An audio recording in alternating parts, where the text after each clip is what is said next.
Apa itu arsip? Menurut Undang-Undang Nomor 43 Tahun 2009, arsip adalah rekaman kegiatan atau peristiwa dalam berbagai bentuk dan media.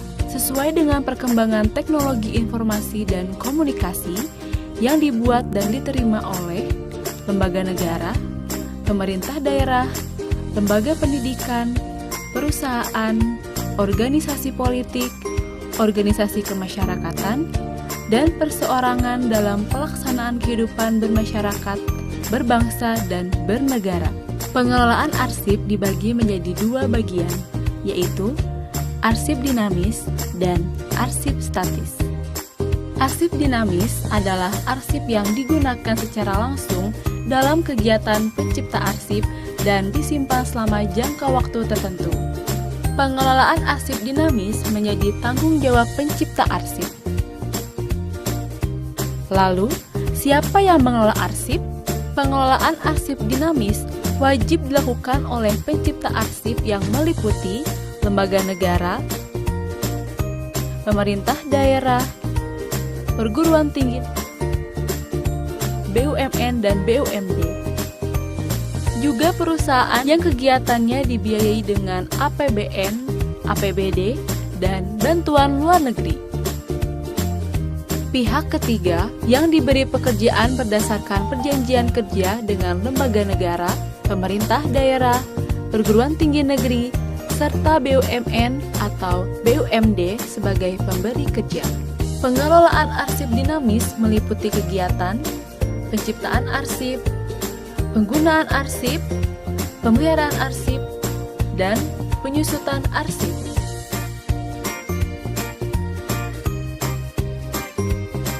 Penciptaan arsip sebagaimana dimaksud dalam pasal 31 meliputi kegiatan pembuatan arsip dan penerimaan arsip.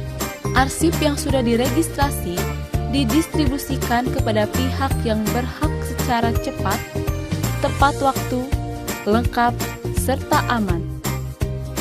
Penerimaan arsip dianggap sah setelah diterima oleh petugas atau pihak yang berhak menerima. Penggunaan arsip dinamis diperuntukkan bagi kepentingan pemerintah dan masyarakat. Dalam rangka ketersediaan arsip untuk kepentingan akses, arsip dinamis dapat dilakukan oleh alih media. Pemeliharaan arsip dinamis dilakukan untuk menjaga keautentikan, keutuhan, keamanan, dan keselamatan arsip. Klasifikasi arsip dibagi menjadi 5, yaitu pemberkasan arsip aktif, penataan arsip inaktif, penyimpanan arsip, alih media arsip, dan program arsip vital. Pemeliharaan arsip aktif menjadi tanggung jawab pimpinan unit pengelola. Sedangkan penataan arsip inaktif menjadi tanggung jawab kepala unit kearsipan. Alih media arsip dilaksanakan dalam bentuk dan media apapun sesuai kemajuan teknologi informasi dan komunikasi. Proses pengolahan arsip keempat adalah penyusutan arsip. Penyusutan arsip dilakukan dengan tujuan pengurangan jumlah kegiatan arsip dengan cara 1. Pemindahan arsip inaktif dari unit pengolah ke unit kearsipan. 2. Pemusnahan arsip yang tidak memiliki nilai guna. 3. Dan penyerahan arsip statis ke lembaga kearsipan.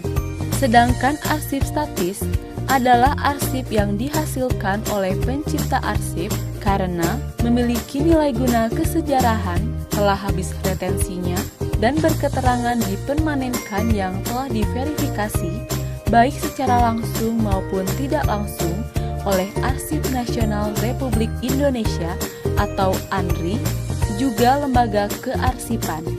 Pengelolaan arsip statis menjadi tanggung jawab lembaga kearsipan. Pengelolaan arsip statis dilaksanakan untuk menjamin keselamatan arsip sebagai pertanggungjawaban nasional bagi kehidupan bermasyarakat, berbangsa, dan bernegara. Pengelolaan arsip statis wajib dilakukan oleh ANRI sebagai lembaga kearsipan nasional, lembaga kearsipan provinsi, lembaga kearsipan kabupaten atau kota, dan lembaga kearsipan perguruan tinggi.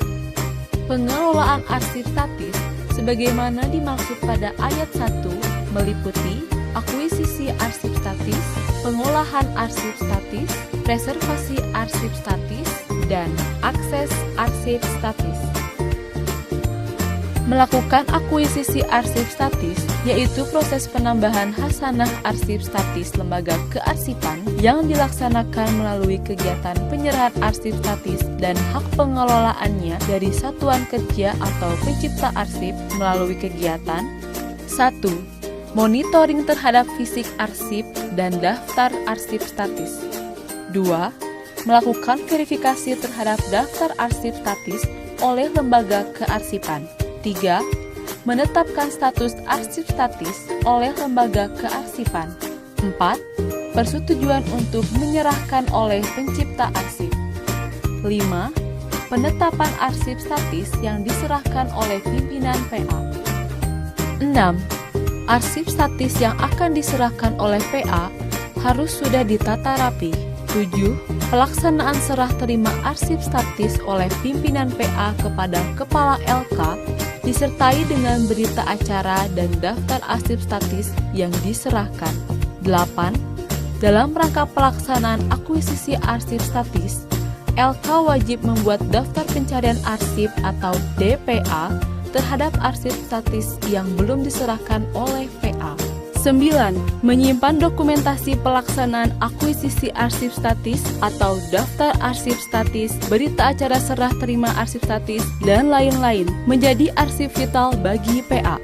Melakukan pengolahan arsip statis. Proses mengolah dan menata informasi dan fisik arsip statis hasil akuisisi di lembaga kearsipan sehingga arsip mudah ditemukan berdasarkan prinsip-prinsip pengaturan arsip atau asal-usul dan aturan asli, dan standar pengolahan arsip statis meliputi 1. Penataan informasi arsip statis. 2. Penataan fisik arsip statis. 3. Pembuatan finding aids atau sarana bantu penemuan kembali arsip berupa guide, daftar arsip statis, inventari arsip, dan lain-lain. 4. Penyimpanan arsip di ruang simpan sesuai dengan standar penyimpanan arsip statis. Melakukan preservasi arsip statis yaitu melakukan kegiatan preventif adalah penyimpanan, pengendalian hama terpadu, reproduksi atau alih media, perencanaan menghadapi bencana, dan kuratif adalah perawatan. Prinsip yang harus dipegang dalam melakukan akses arsip statis adalah prinsip keutuhan, keamanan, dan keselamatan arsip serta sifat keterbukaan dan ketertutupan arsip. Apabila pengelolaan arsip dilaksanakan dengan benar, maka akan terwujud tertib arsip di lingkungan pencipta arsip seperti menciptakan efisiensi, efektivitas, produktivitas, akuntabilitas, transparansi, serta terselamatkannya arsip statis sebagai memori kolektif bangsa.